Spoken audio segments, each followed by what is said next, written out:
Bonsoir à tous, shalom à tous les chrétiens, que Dieu nous bénisse. Aujourd'hui, je ne suis pas seul sur votre plateau, sur notre plateau de Génération Myriam. Nous recevons aujourd'hui l'homme de Dieu, Christian Lumande, c'est ce que j'aime appeler Monsieur Mandela. Monsieur Mandela, bonsoir. Bonsoir, mon frère Paul. Vous allez bien? Je vais bien, merci, je vais bien et je suis très content d'être reçu à la Génération Myriam. Merci beaucoup. Et il y a des gens qui ont posé des questions. Il y a des gens qui ont demandé. Nous allons aussi vous demander aussi ici présent en ce lieu. Les gens ont dit, comment fait-il les apôtres peuvent raconter l'histoire de Jésus tandis qu'ils sont de la même génération avec Jésus? C'est pas un peu bizarre? Waouh! Je vais un peu parler plus fort pour les 100, pour que vous qui nous suivez, vous puissiez nous entendre comme il se doit. Avant de répondre à cette question, je vous invite à vous abonner à cette chaîne. Abonnez-vous, cliquez sur la cloche de notification qui est juste là en bas de l'écran. Abonnez-vous et laissez un j'aime pour nous encourager dans ce que nous faisons. Vous voyez, nous sommes jeunes, nous essayons de nous battre dans ces ministères.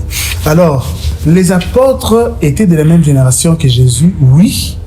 Il y avait peut-être une différence de 2 ans, 3 ans, mais ils étaient carrément de la même génération. Et comment est-ce qu'une personne qui est de la même génération peut raconter la naissance de l'autre qui était de la même génération? C'est tout à fait normal de se poser des questions par rapport à ça, mais sachez que la Bible a été écrite, a été inspirée, comme la Bible dit. Toute écriture est inspirée de Dieu, utile pour enseigner, convaincre, recadrer, etc. Donc, cette question me confirme réellement que la parole qui est écrite dans la Bible ne venait pas des apôtres. Parce que cette parole n'était pas à eux, mais ça venait du Saint-Esprit qui les a inspirés. La Bible dit que c'est poussé par l'Esprit que le peuple de Dieu ont parlé de sa part. C'est pour signifier que les paroles, les messages, l'histoire de la naissance de Jésus-Christ, ce ne sont pas des paroles qui venaient des apôtres. Parce qu'eux étaient des enfants à ce temps-là. Ils étaient aussi des enfants. Donc, les messages de cette histoire venaient de Dieu lui-même, mais qui a utilisé les apôtres pour la raconter. Vous comprenez? Donc, Dieu a utilisé simplement les apôtres pour raconter l'histoire de la naissance de son Fils. C'est comme ça que les apôtres qui étaient enfants, pendant que Jésus était aussi enfant, ils ont pu parler de la naissance de Jésus. Donc ça confirme simplement que la Bible n'a pas... Les paroles qui ont été écrites dans la Bible ne venaient pas des apôtres, mais du Saint-Esprit. Donc ils ont seulement été des tunnels par lesquels Dieu s'est passé. Dieu est passé pour vérifier les messages.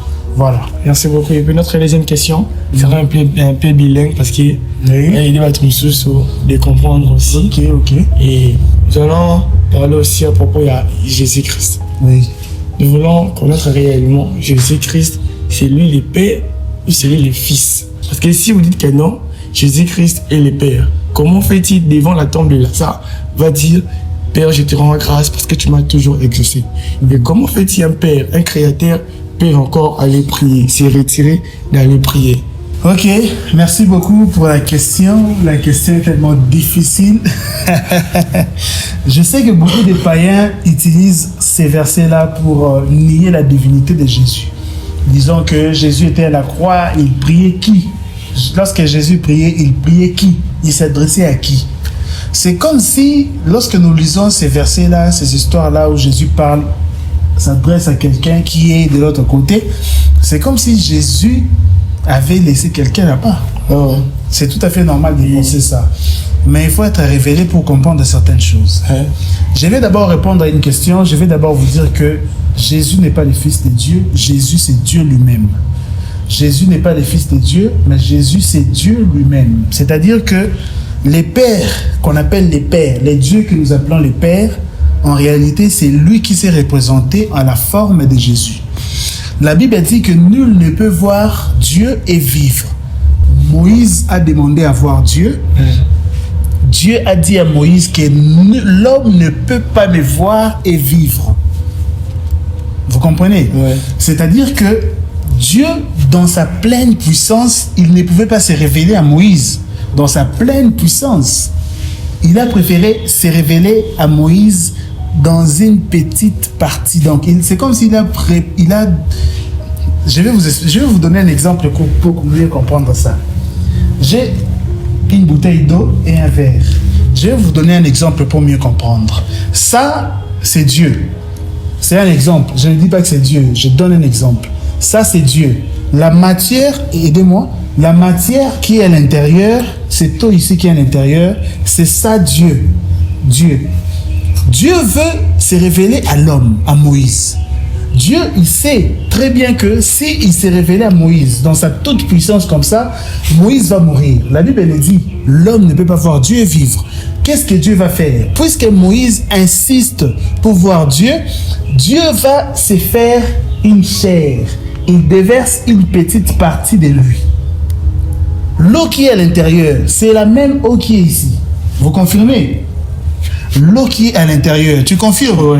L'eau qui est ici, c'est la même eau qui est dans cette bouteille. C'est-à-dire que le Dieu qui est là dans sa pleine puissance, il prend une petite partie de lui, il le déverse ici pour permettre à Moïse de le voir. C'est de cette même manière que Jésus-Christ s'est révélé à l'humanité.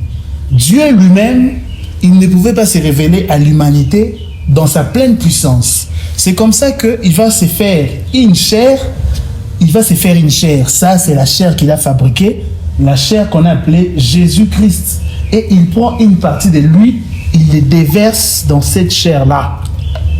C'est comme ça la Bible dit, lorsque Jésus est allé se faire baptiser, les cieux s'est ouvert, le ciel s'est ouvert et une voix retentit disant, c'est lui-ci mon fils bien-aimé en qui j'ai mis toute mon affection. C'est-à-dire que Dieu a pris sa divinité, il a déversé en Jésus-Christ. Et Jésus est venu sur terre. Maintenant, le Jésus qui était sur terre était limité. C'est une petite partie de Dieu Tout-Puissant. Je ne sais pas si vous voyez, vous comprenez. Le Dieu Tout-Puissant est là, mais Jésus est là.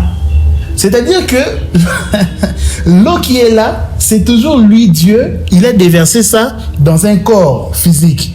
C'est comme ça la Bible dira que Jésus était 100% homme et 100% Dieu. C'est pour signifier qu'il avait des atouts de Dieu en lui. C'est ça, les atouts de Dieu, c'est ça. C'est ça qui est en lui. Et malheureusement, il avait aussi un corps physique qui est limité.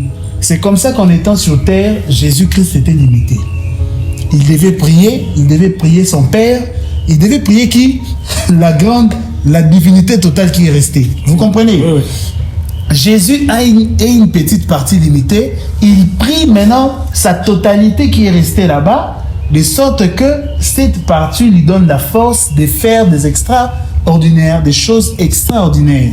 Parce qu'en étant homme, Jésus n'avait pas le pouvoir de guérir. En étant homme, Jésus n'avait pas le pouvoir de ressusciter les gens. Parce qu'il était dans un corps humain. Or, le corps humain est limité à la loi de la nature. Vous comprenez? Et c'est comme ça que Jésus se retrouve devant la tombe de Lazare. Pour ressusciter Lazare, il avait besoin de demander sa pleine puissance. Il prie, mon Père, donne-moi la force, mon Père, je sais que tu m'as toujours exaucé. Tout. Lazare, sort. Qu'est-ce que Dieu va faire? Il prend encore une petite partie de lui, il ajoute. Jésus s'est rempli encore. Et quand il s'est rempli, il devient encore capable de guérir, il devient encore capable de faire des miracles. Je ne sais pas, à partir de cet exemple, vous pouvez comprendre ce que je suis en train d'expliquer. Je ne sais pas si vous comprenez. Donc, c'est comme ça que Jésus priait. Il priait qui? Il priait sa pleine puissance. Il ne priait pas une autre personne. En réalité, il priait simplement lui-même dans sa pleine puissance. Et lorsque Jésus a quitté la terre, il est rentré. C'est comme si il était maintenant rentré dans son corps. Comme ça. C'est comme ça que sur terre, il n'y avait plus Jésus physiquement. Jésus est rentré dans sa divinité totale. Et heureusement pour nous, il a dit, je ne vous laisserai pas seul, je vous enverrai les consolateurs, le Saint-Esprit qui va habiter en nous. Maintenant, l'Esprit, cette sémence qui devait habiter dans le corps de Jésus, vient maintenant habiter dans le corps de l'homme. C'est cet esprit qu'on a appelé le Saint-Esprit. Voilà. Merci beaucoup. Merci. Hello, merci beaucoup. Et pour finir, nous avons cette question. Il y a un prédicateur qui avait prêché, qui a dit, parce qu'il est en train de prêcher, il a dit, j'ai commencé à prêcher, et puis il a dit, j'ai posé à l'ange une question. Et les gens se tenaient à l'église, est-ce qu'on peut parler avec les anges? Est-ce qu'on peut prier les anges? Et maintenant, on revient ici pour vous poser cette question. Est-ce qu'on peut prier les anges? Est-ce qu'on peut parler avec les anges? Et il y a aussi une différence entre les prier avec les anges et les parler avec les anges. Y a-t-il une différence entre prier et parler aux anges? Ouais. Ok, je vais répondre à cette question. Merci beaucoup. Déjà, je vais répondre d'emblée.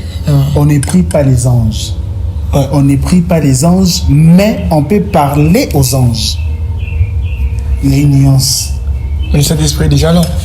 Le Saint-Esprit est là, mais cela n'exclut pas l'exercice des anges. Je l'avais déjà dit, si vous avez déjà suivi mon émission sur les anges, vous avez remarqué que j'ai donné cette différence-là.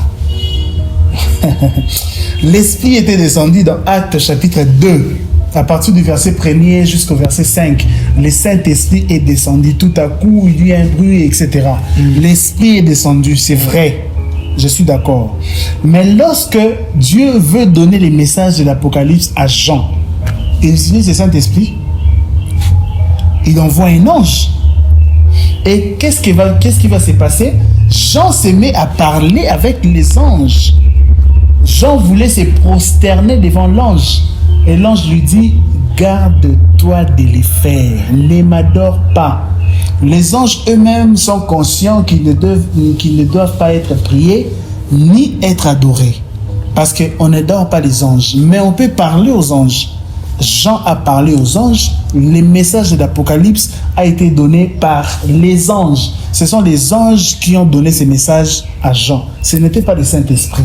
Le Saint-Esprit était déjà sur terre, mais Dieu a utilisé les anges. Et même Daniel a parlé aux anges. L'ange Gabriel est descendu, a été dépêché pour adresser un message à Daniel. Daniel a parlé aux anges. Il y a des prophètes qui ont parlé aux anges dans la Bible. Ce n'était pas seulement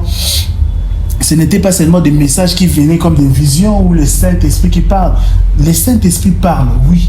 Le Saint-Esprit habite en nous. La différence, c'est que l'Esprit habite en nous. Lorsque Dieu passe par l'Esprit, il nous parle directement en nous, à l'intérieur de nous. C'est comme ça qu'on va voir des songes, on verra ceci, on va entendre des voix audibles, Dieu va nous parler dans les pensées, etc. Ouais. Ça, c'est l'Esprit. Mais les anges sont externes. Nous, en informatique, on disait extranet. Intranet, là, c'est à l'intérieur. Extranet, c'est à l'extérieur. Les anges sont maintenant à l'extérieur. Dieu utilise les anges pour nous parler. Donc, pour répondre à ta question, oui, les hommes peuvent parler aux anges. Les anges peuvent nous donner des messages. Les anges on peut même poser une question aux anges. Moi, j'ai déjà fait un rêve. D'ailleurs, j'en profite pour le dire. Dernièrement, j'étais en train de dormir. Un ange m'a pris en esprit. Et il m'a emmené dans les airs. Nazaki n'a dit Kolo, j'étais dans les airs et il m'a montré la terre. C'était bizarre. La terre était en désordre, très sale. Embouteillage, il y avait des choses bizarres. J'ai posé la question à l'ange. J'ai dit, oh, mais qu'est-ce que je vois? La terre a toujours été sale comme ça. Et il m'a dit, regarde par toi-même. L'ange m'a dit ça. Je n'avais pas compris. En fait, je n'avais pas compris les messages qu'il voulait me passer. Parce que j'en profite simplement, je vous l'ai dit simplement pour vous faire comprendre que les anges peuvent également parler avec les hommes. Et j'ai même posé la question à l'ange. Mais la terre a toujours été comme ça. C'était très sale. Et il m'a dit, regarde par toi-même. Vous voyez? Oui, en fait, on veut le dire aussi aux gens qui aiment vraiment les débats. Apprenez à lire la Bible. Oui. Apprenez vraiment à lire la Bible. C'est important. Ne soyez pas pressés de faire des débats. Et nous sommes vraiment ravis de vous voir encore ici parmi nous. Les gens ont été bénis. Je ne sais pas s'il y a un mot à dire sur comme on l'a dit de moi, les bangs, salutations. Merci beaucoup. C'est une émission chrétienne ici. Je ne jette pas les pierres. Je ne fais pas de dédicaces, malheureusement. Mais je me remercie quand même maman pasteur Myriam Changala qui nous a permis de tourner dans son plateau. Parce qu'ici, c'est des plateaux de l'IFA Télévision. Je vous invite à vous abonner sur l'IFA TV. Allez sur Facebook, tapez l'IFA TV. Sur YouTube, tapez l'IFA TV. Sur Facebook, tapez également CLB officiel. Et sur YouTube, tapez également CLB officiel. Vous allez nous voir, vous allez recevoir nos émissions et vous serez certainement édifiés. En tout cas, je vous remercie beaucoup d'être resté jusqu'ici. Et je vous invite à mettre un j'aime dans cette vidéo. S'il faut partager la vidéo. Attendez, M. Mandela. Depuis qu'on a commencé notre émission, je suis en train de regarder ici. Les gens ont dit en 2025, papa Zoyayo. Je ne sais pas, vous êtes marié, soit célibataire, enragé, soit divorcé. Je ne sais pas. Je suis un petit peu marié pour l'instant. Bon. D'accord, on salue tous. Je dis un grand merci à Madame Lady derrière la caméra. Merci. Et salut aussi ma mère, qui est celle que j'aime appeler Chat d'Israël, Pasteur Myriam Tchangala Basele, que Dieu bénisse. Et je vais aussi vous recommander à acheter, à télécharger, à acheter les parfums de Lady, Boss Lady. Que Dieu vous bénisse, on se retrouve à bientôt. Bye.